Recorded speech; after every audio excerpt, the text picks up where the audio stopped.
Hey, thanks for joining me today. You're going to enjoy this. I've got a phenomenal guest today, Ron Harper, one of my favorite business people, rich history in sales, a gentleman I've come to know has a strong background in the military as a Navy person, started as an IBM salesperson, award winner back in the 70s. I think he started with IBM. So wait for today's tour on the evolution of sales. I also come to understand you've been a high school referee for years. You're a proud Scotsman, awesome family person, and you own two great companies that we're privileged to have the opportunity to work with. Maybe you could let the folks know a little bit about your companies, Logista and ISI. Well, Logista is more of a retail company, and we provide point services to businesses and maybe toward banks, insurance companies, anybody that's got a big headquarters and a bunch of little sub-sites out there. That's where we specialize in our services. We also have great MSP abilities, engineering. We have all the highest in medallions with all the major manufacturers.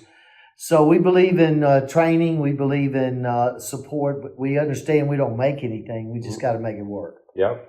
So phenomenal managed service provider. For those of you in the tech field, you're going to enjoy our conversation. Talk to us, like, what does Impression Solutions do, your other company? We're a distributor. We're actually the largest purchaser of Kyocera laser products in the world.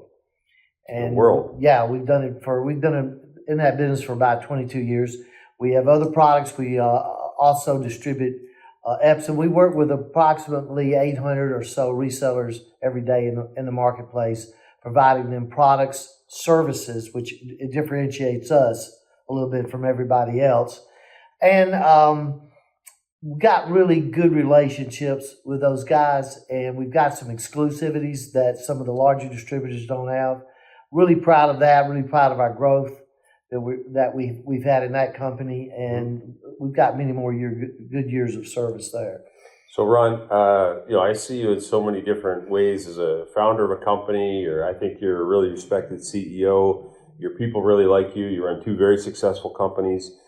Let me ask you this. If you showed up at a business function or a dinner party and someone said, "Hey, Ron, what do you do?" May I ask, what would you tell someone you do, given everything you got going? I just sort of shrug and shake my head.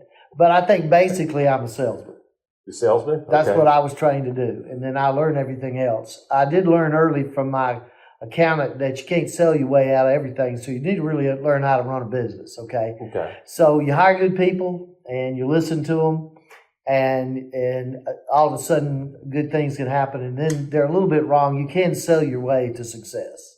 So your background, did you come out of the military and go right to IBM? Was that your path? I did. Okay. So I know you're modest, but maybe you could talk a little bit about, what it was like selling with IBM back in whatever year it was, and your path. Yeah, the training is totally different today. Try to get that kind of, Xerox was famous for their Xerox training, yep. And then IBM with that. I went to work. I don't know why they hired me, but they did. And I put my uniform on, went in, and I guess begged, and they hired me. And I went to school for a year. I didn't make one sales call for a year. And they would send me off for some intense training. And they taught the needs satisfaction training. Everybody was trained the way. Everybody had the same message. And that's still how I like to run my businesses. Yeah. No, I mean, it shows. I've had the opportunity to spend the week with your team. And, I always think, the way the leader is often echoed by the team. And I'm just so impressed because I see it. I know your sense of humor and your passion for the customer and passion for business. And, he's up early every day. Trust me, he puts a full day in, and he's focused on doing what it takes to win and help his customers win, better yet. So as a military person, which I know you're proud of your background, what would you say would be some principles or, foundational skills that you learned in the military that you think transcend into, what's made you a very successful business person? I think, training is so important. Leadership ability is so important. I think the discipline piece of any kind of work, if you're going to be successful, you got to be disciplined. Mm-hmm. And I think that's the most important thing I brought. Mm-hmm. And then, of course, there's a little loyalty, mm-hmm. and understanding that the fighting unit, you don't do it by yourself. And that's in business too. You're only successful as the people you hire. What do you think, I've listened to you talk a lot about what you think makes a great leader. And this is why I ask, as you go back to your military training sometimes, like, what do you think are the qualities that make a great leader in today's business times? Well, when you get your clearance papers from the military, they do an evaluation, and they said, I don't know if they were impressed with my abilities and my skill sets, but they said I was sincere. Okay, and I think that's important. I mean, you got to believe in what you're doing, and you got to instill that in your people, and you got to give them the tools and the training to accomplish what you're trying to do, and you got to state your purposes and what you're and very clearly. And you got to tell everybody what you want them to do, and you got to tell them where they stand. And you got to be willing to do what they're doing. And, I've seen you lead by example, and you're certainly not someone that sits behind the desk all day. I can say that. If we talk about sales, which I'm proud of my background with Xerox, and, I spent six months training before I hit the field, and really proud to have the opportunity to work with your team. And I know you love sales and understanding how we're going to go at the sales training strategies and stuff. But from your lens, like, talk about how have you seen sales change from when you started with IBM, and fast forward to within the last few weeks, you were telling me a story about how now all of a sudden you're being interviewed by a bot on a sales call. So maybe you could talk about how it was back then, fast forward to, now you're on a sales call with a bot. Yeah, I mean, I think when we first started, I'm leaning out of my car in 105 degrees weather with a three-piece suit, trying to make my next appointment. Yeah. And I'm calling a person in the home office asking, do I have any calls? Okay. Yeah. Trying to plan so that you're having to plan weeks in ahead of time to try to make sure that you can cover your territory. So it's like I told my class, you can't be successful like I was successful. And who in the heck would want to be leaning out of a car? So now you've got instant communication. You've got the information, and just doing the research on a company to find out exactly what they do. You're having to ask all those questions when you get there. You should already know when you get there now. All that research is already done for you. It's just at the tip of your fingers. And so I think it's a lot better. I was making an example that to them the other day that we got an application in to represent another manufacturer, and we recognized quickly it was an AI app. So we answered it with our AI app. Okay. All right. So we got meshed in there. So we got to interview. So as we were sitting there, we didn't know quite how it was going, but I'm sitting at a desk, and I've got my team over here, and we've got our AI up, and then we started getting AI questions from that, and I thought the first one was pretty funny. Said, Ron, aren't you a little old to be doing this? So this is the question you're asked on a sales call. Right, and I knew that had to come from that. I turned to my team, and the screen came up and said no. So that's what I answered, no. All right, so as it went on, there's about a 2 or 3 second delay, so it's a little awkward as my AI was listening to theirs and giving me answers to what they were trying to do. Yeah. It worked great, and I think we did it. I mean, on the end, we got to maybe give a little personal, the answer of what differentiates your company from anybody else is doing this. Yeah.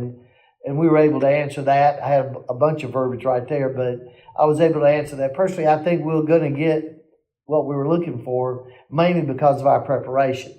One of the interesting things is when you do the research, we researched the person that was the head of this manufacturing company and what his likes, hobbies, and the way he works, and what his philosophies were. One of the things that we found out is he don't like salespeople. Well, that's what I am.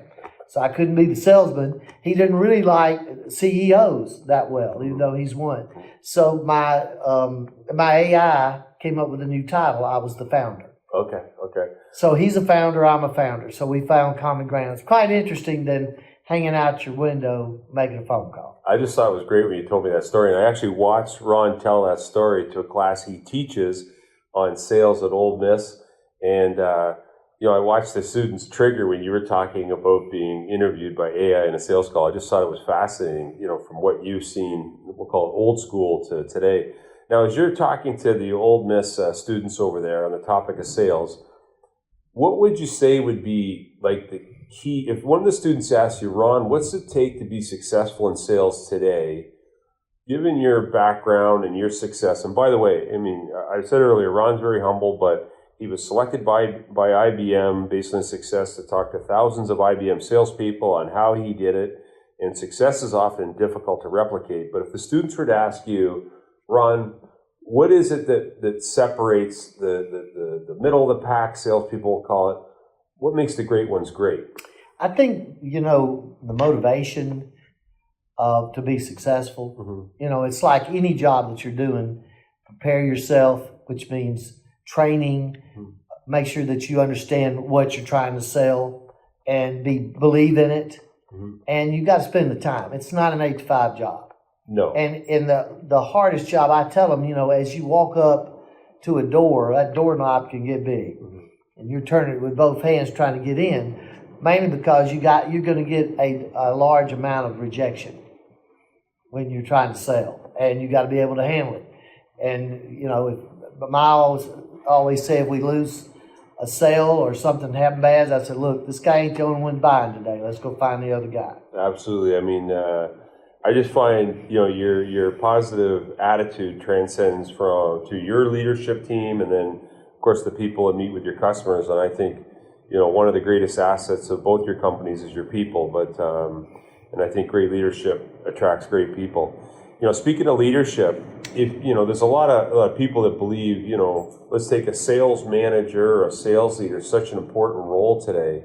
What do you think it takes to be a great sales leader today? So whether you're a sales director, a VP of sales, or even a sales manager, what do you think it takes today to lead salespeople? I think you've got to make sure that your culture and how you want to run your sales team is in place and that you're consistent and you require your people to do the work. And if you're on Salesforce, that means make sure that the data that you want in there is done so that you follow the process. The worst thing you can do is step out of the sales process. You may think you're shortcutting the close, but you're not. You're linked into the whole operation. Yeah.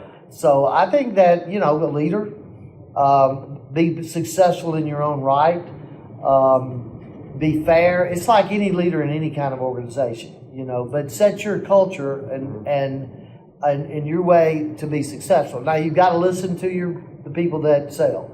It's an art. Mm-hmm. Okay, even though you follow the process, it's still an art. People are successful in different ways. So, just be open-minded about how, as long as they're selling and successful, listen to what they're saying. And I know you do that.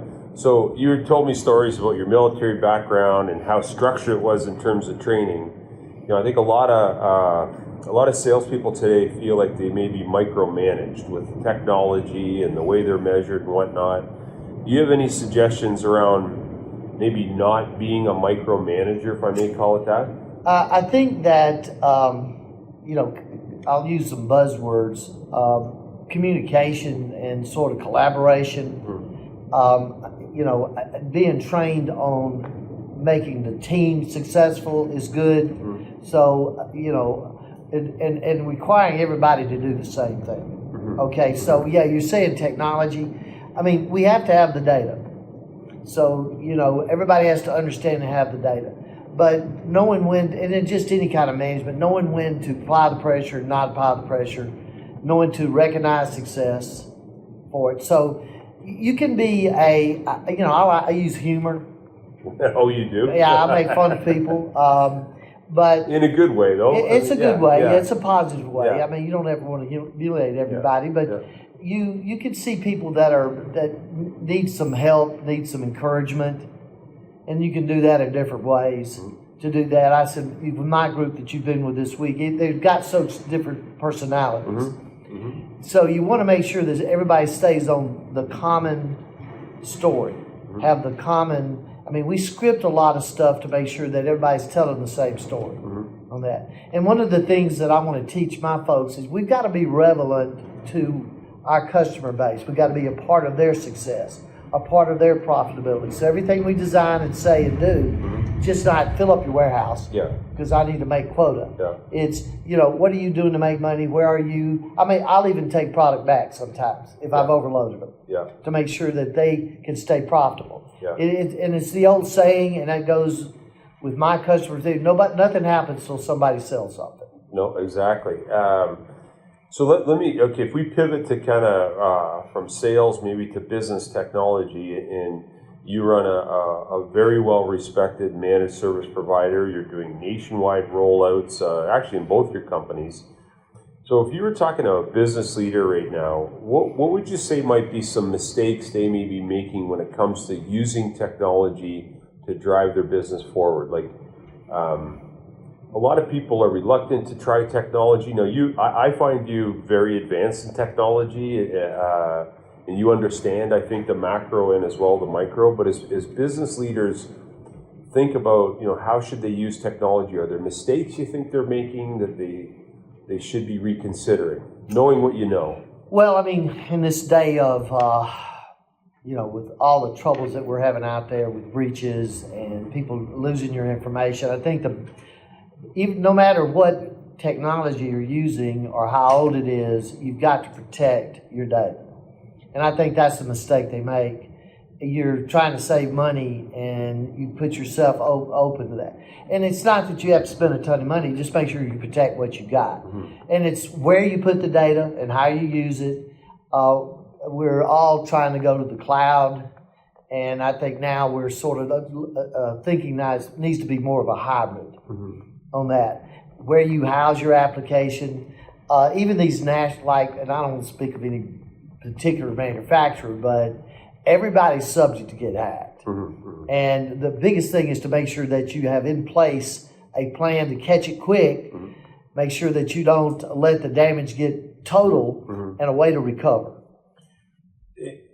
I mean, defense is a must in today in protecting your data. What about as an offense? Like, what do you, because I think you think like a salesperson, but also as a business technology service provider, what do you think are the biggest opportunities from a tech standpoint for salespeople today?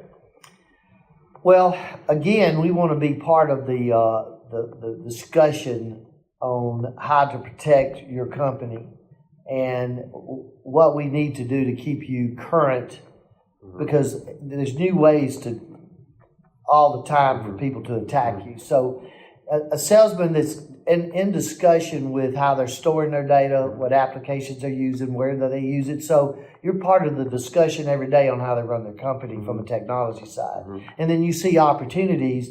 It's like right now, I mean, on Windows 10, that goes out of, there's no more security updates in October. So there's an opportunity there to talk to your customer about going to 11 and what that takes. You're going to have a bunch of equipment that's not going to go to 11. Or you're going to have to add memory to your 10 machines. So big opportunity to sit there and talk to your customer and make him plan. Do that so he can budget. What do you think about AI in the mix? And from a sales rep standpoint, how are you seeing AI from where you've come from to where you are? How do you see AI in general from AI? All right, well, let me give you a couple examples. I mean, we don't send an email out to a customer unless it runs through our AI. Now, you have to manage that. What do you mean by that? You don't send an email out? Right. Our people sending emails running through our AI program to make sure that it's the language is the best, not just like a spell check. It's the advanced spell check of life. Okay. It restructures your sentences. It describes it better than you can. And so we do that. It's upgraded our communications with our customers greatly. The second example would be like on a bid. We get a big bid in. I mean, it's weeks of working on that thing. You got to have all the information. You got to ask questions to the customer to make sure you got it correct. You got to make sure that you can meet specs. It's just 3 or 4 people trying to work hard to get it accomplished. With AI, we feed the bid in there, and then it sort of summarizes what the bid is asking for, creates the questions to give to the customer that we don't know, Mm-hmm. and then we can respond. All we got to do is price it, and Mm-hmm. it puts the bid together. Mm-hmm. So if you have all that right there, it's about 3 minutes. Yeah. I mean, it's ridiculous. Yeah. And Yeah. then you boilerplate it. Yeah.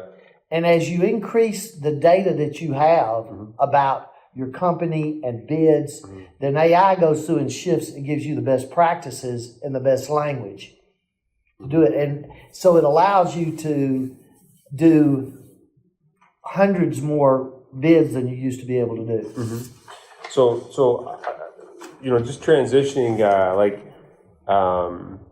what do you think are some, we got the advent of AI now, which is changing a lot of things. I still believe in a lot of the foundational fundamentals that we grew up with. But what do you think's a myth, coming back to sales, what do you think's a myth that most people think about sales that isn't actually true?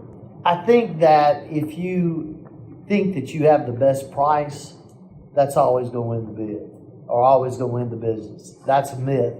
If I can just be cheaper than everybody else, then I can be successful. And it's all about relationship, service, support afterwards. So it's not just necessarily the price. I mean, and I've had my salesman ask me, well, we're high. Well, on what? Okay, we're high on the price, but we're high also on service. Yeah. We're high on our relationship. Yeah. We're high on those two. Yeah. So it'll offset the price. I call it a striking distance. Yeah. So at some point, you're going to be outpriced. Yeah. Okay, guy says, look, I love you, but I ain't buying from you. Okay? Yeah. This you just got to know what that difference is and sort of juggle that. So when it comes to sales, we've all had inspirational leaders or people that have shaped our career or made us pivot or rethink. Like who in your sales career made a big impact on you, and what did they do to help you move forward faster, better? Well, I've had a couple. The first call I ever made at IBM, I was an old IBMer. I mean, he still had his hat on. He was wearing his hat. And, heck, I'd been in combat, so I was sort of used to tense moments, Mm-hmm. but we went and called on our first call, and this lady chewed us out because we had messed up an invoice and didn't ship the right stuff. And he just sat there and took it for about 30 minutes, and I'm fidgeting over there, wanting to get under the table. And, I mean, she turned and looked at me a little bit, but I kept my mouth shut. And as we got through, we walked out, and he was just nonchalant walking down. I went, we'll never do any business with him. And he said, people die. I think it's also important to keep your humility about any kind of success that you're having.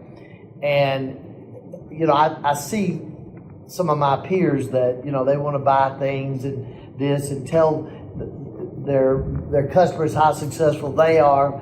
And I think that turns people off. I think you've got to be yourself, who you were and who you want to be. And we call it don't big eye. Don't run around like a big eye, okay? And it's not about you, it's about the customer. Yeah. All about it. And it goes without saying, being honest, keep your word, keep your integrity. Yeah. That goes without saying. But I remember I learned a lesson playing football, okay? And I arguably had a good year. I was lucky enough that all the really good quarterbacks got hurt, so I'm the quarterback. Yeah. And nobody else came in and beat me out, so I had a 3-year run there in high school. And at the end, we won the state championship, and I'd had a decent year. And I got up there, and I was feeling pretty good about myself. And the head coach put his arm around me at the banquet as we were receiving it. He said, I love old Ron Harper. He's small, but he's slow.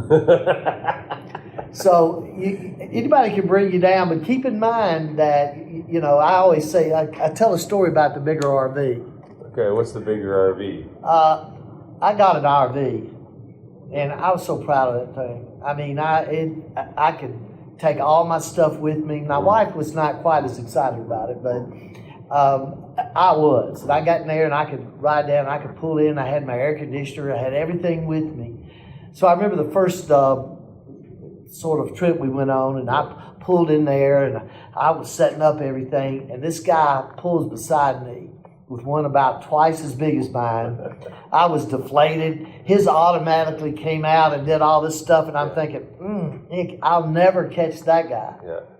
You know, so somebody's already got a bigger RV. Yeah. So I've heard this story. So why don't you finish the story? What happened after that? You found a guy had a bigger RV. You came home and tell him what happened. Well, I didn't really tell my wife, but when I went in to sell it or trade it in, I actually bought the bigger RV. So for a while, I was okay. So I say that because I think it's funny. So I always tell salespeople, sales is the highest and the lowest paying profession on the planet. I learned the hard way early. But do you still believe in the sales career? I was asked one time, Ron, I was talking to a group of college students, and they, with all technology and whatnot, they said, Rick, will salespeople be around in the future? And Absolutely. Why do you say that? Well, it's like, my best salespeople, they've got a little bit of cockiness about them. They've got a little greed about them, and they're friendly with an easy smile, and they've got a little they've got a little bit of a flair. But let me tell you, it's the hardest job in the company. Okay, most of them are highly commissioned, and if they don't sell, they don't make any money. See, and I've had, service people that work their butt off, engineers that say, how can he make so much money? I'm doing all the work and this, and I'll say, hey, buddy, you want to be a salesman?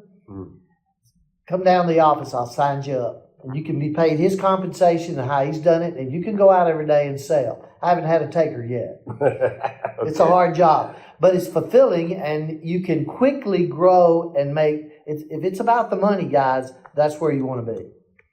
I always think, salespeople got to find growth industries, and how do you feel about this? When young people ask me, I present to university students sometimes, there's two opportunities on the table. One is you can get a job that makes good money, or you can work for a great coach. In other words, a mentor that will elevate your skills. So what are your thoughts on that? It depends on your condition of life. Yeah. There. Okay. I want to go to work for you so I can better myself. Okay. Yeah, that means in 2 years you're leaving, right? Potentially. Yeah. Okay. So and I have a lot of longevity I've got people retiring. Right. In my job, right, and some sales. Yep. So I really don't hire for 2 years. Now, it's pretty difficult with the generations coming up now. But I think that if I was you, I would find somebody that has a great training program first, so that I can learn the skills and get successful at what I'm doing. Yep. If somebody can pay you a lot of money, but he throws you in there and you don't know what you're doing, you're not going to be successful. Yeah, for sure. Now, you got your pilot's license, correct? I do. Okay. Now, not all pilots have their own airplane. You have your own airplane, too. I do. Okay. And what kind of airplane do you have? I've got a Beechjet Premier One. Okay. So, and how many people does that seat? Well, it depends on how big you are. But no, in the back, it seats 6. Okay. So, I just think that's awesome. So, if you, based on your experience flying your plane, and I know you have your own pilot too, correct? But when you do fly your own plane, or if you do, what would you say are some similarities between being a pilot and being a sales rep? Well, when you go selling, you better concentrate on selling. And when you fly an airplane, you better concentrate on flying the airplane. Just don't be getting deviated from something else that you're trying to think about. If I'm in the cockpit, I'm looking at the instruments, I'm flying the airplane, and I'm not worried about anything else. Same thing with sales. You should, when you're going on your sales call, be prepared. Go in there with a purpose. All right, I'm going to fly this plane and land it, okay? Yeah. Same thing. You be very organized and prepared, and have levels of success you're looking for. And follow the process. Follow the process. I think it's so true. I mean, we watch a lot of young salespeople. They're on their phones or distracted. Maybe they're not prepared properly. So what would be a sales strategy? Let's say, what year did you start in sales, if I may ask? 75. 75. Okay. So what would be a sales principle from 1975 that you think still applies today in 2025? Well, you've just got so many, hours in the day. You've heard that from everybody. So you've got to be super organized. We always try to, you want to grow, you want to protect what you've got. So you've got to organize your time in that area. So you got to take care of your customers that you got, but you always got to be looking for new ones. You can't get lazy and just feed off what you've already sold. Yeah. You're going to lose a customer sooner or later. Somebody's going to be bought. Your best friend just left, and you got your best enemy in there. You may lose it. Yeah. Lots of different reasons that you might lose a customer. So you always got to have new ones. No, exactly. So that's never changed. No. Anything else from, not a lot of people started selling in 1975. I hope not. Gosh. I'm just thinking, is there another fundamental back from, the 70s, we'll call it, that you think, because as you teach those students from Old Miss, and I watched the way they followed you, in a classroom I was able to participate in, I believe that there's fundamentals that I grew up with selling in the late 80s. I mean, you were a little ahead of me, but is there anything else you think is something that still is really important today? Well, if you see me walking around the room, it's funny.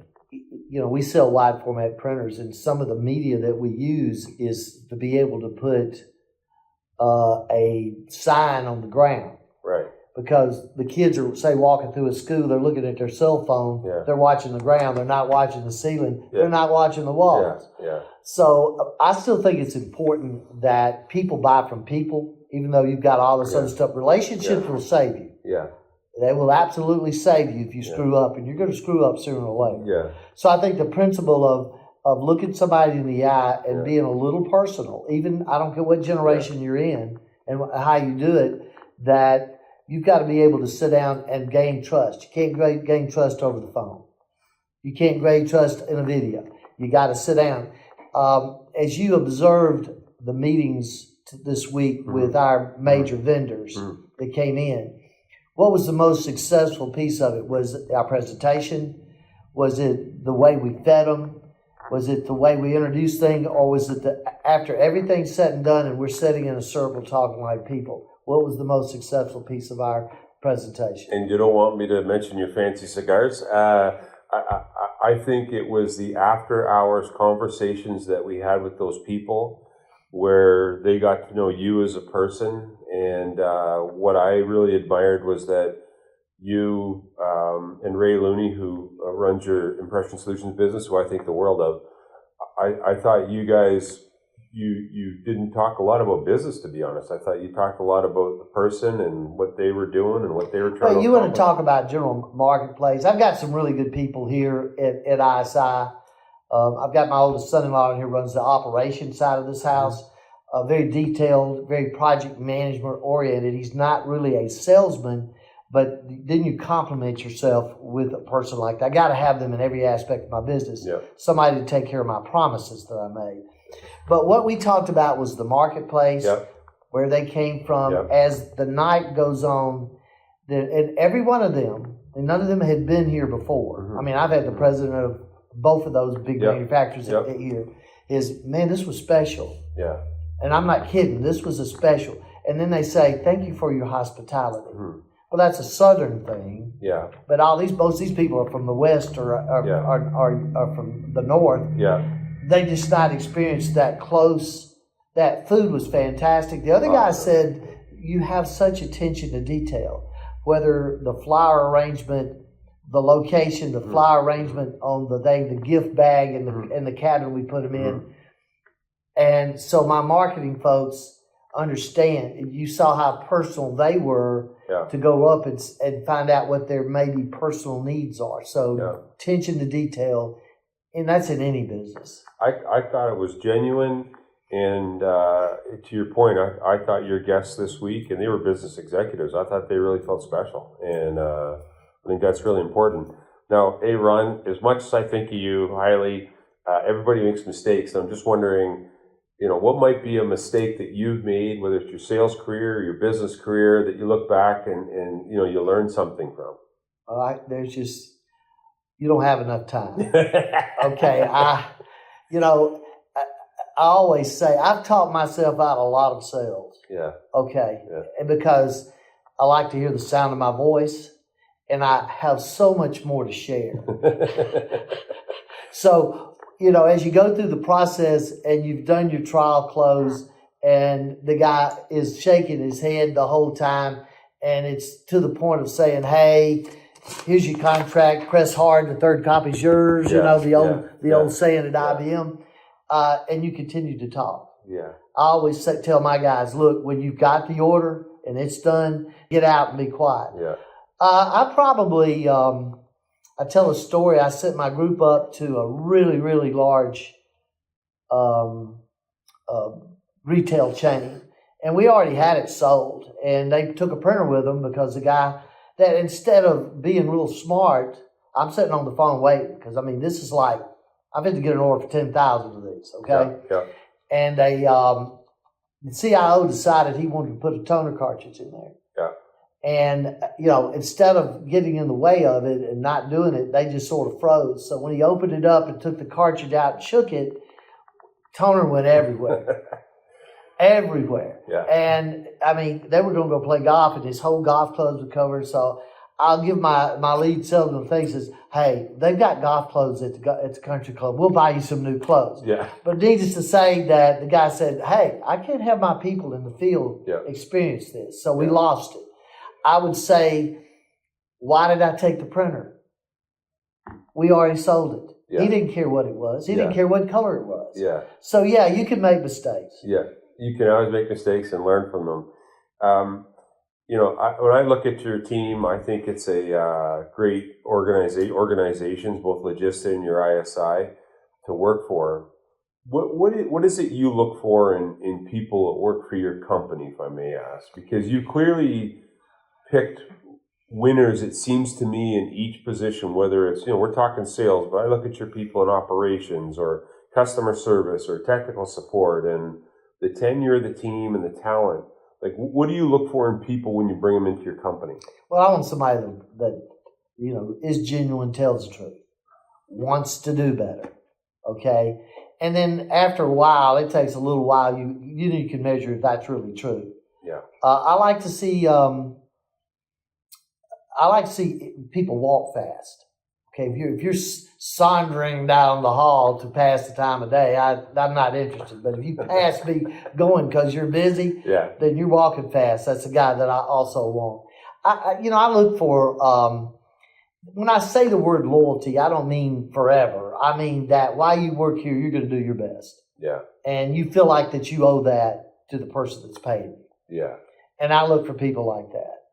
And I've been fortunate, and I guess where my headquarters are, and there are these kind of people in all over the world, but we tend to stay closer to home in the South, so I have less competition of somebody trying to grab them up and take them to New Jersey or take them to California. They want to stay around Mama or something. I don't know. But anyway, so I've got a little bit of advantage there, but I look for that as you someone that can buy in, somebody that has a hobby. A hobby? What do you mean by that? Well, that enjoys. They got to have. You can't just work all the time. You got to have something personal for you to relax you that you enjoy.